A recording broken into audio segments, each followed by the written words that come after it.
Leucippe and Clitophon, 2nd century, by Achilles Tatius. When Panthea had risen, she began to set about the preparations for the torturing of Clio, and bade her be summoned. As the chambermaid could not be found, Panthea again attacked her daughter. "Do you refuse," said she, "to tell how this plot was composed?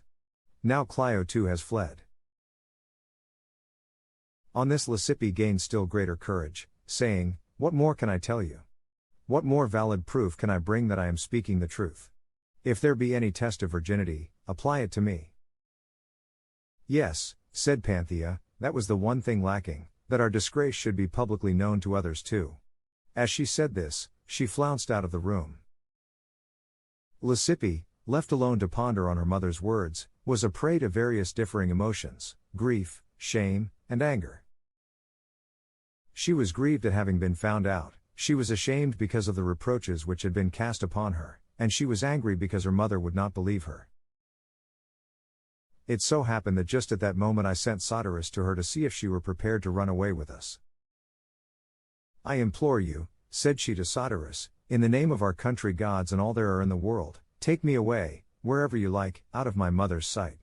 If you go away and leave me behind, I shall end my life by a noose of my own making."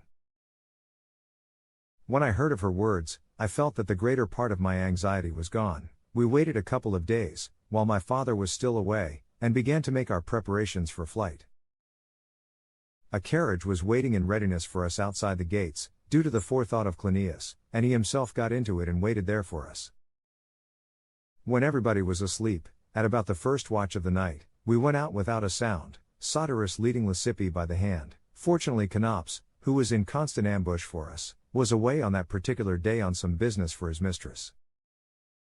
Satyrus opened the doors, we followed, and when we had arrived at the gates, we entered the carriage. We were 6 in all, ourselves, Cleinias, and 2 servants of his. We took the road to Sidon. Arriving there when another watch of the night was about spent, we hurried on to Berytus, expecting that we should find some ship at anchor there. Nor were we disappointed, for as we arrived at the harbor of Berytus, we found a ship just sailing on the very point of casting loose, so we asked no questions as to her destination, but embarked all our belongings aboard. It was then a little before dawn. It appeared that she was making the voyage to Alexandria, the great city at the mouth of the Nile.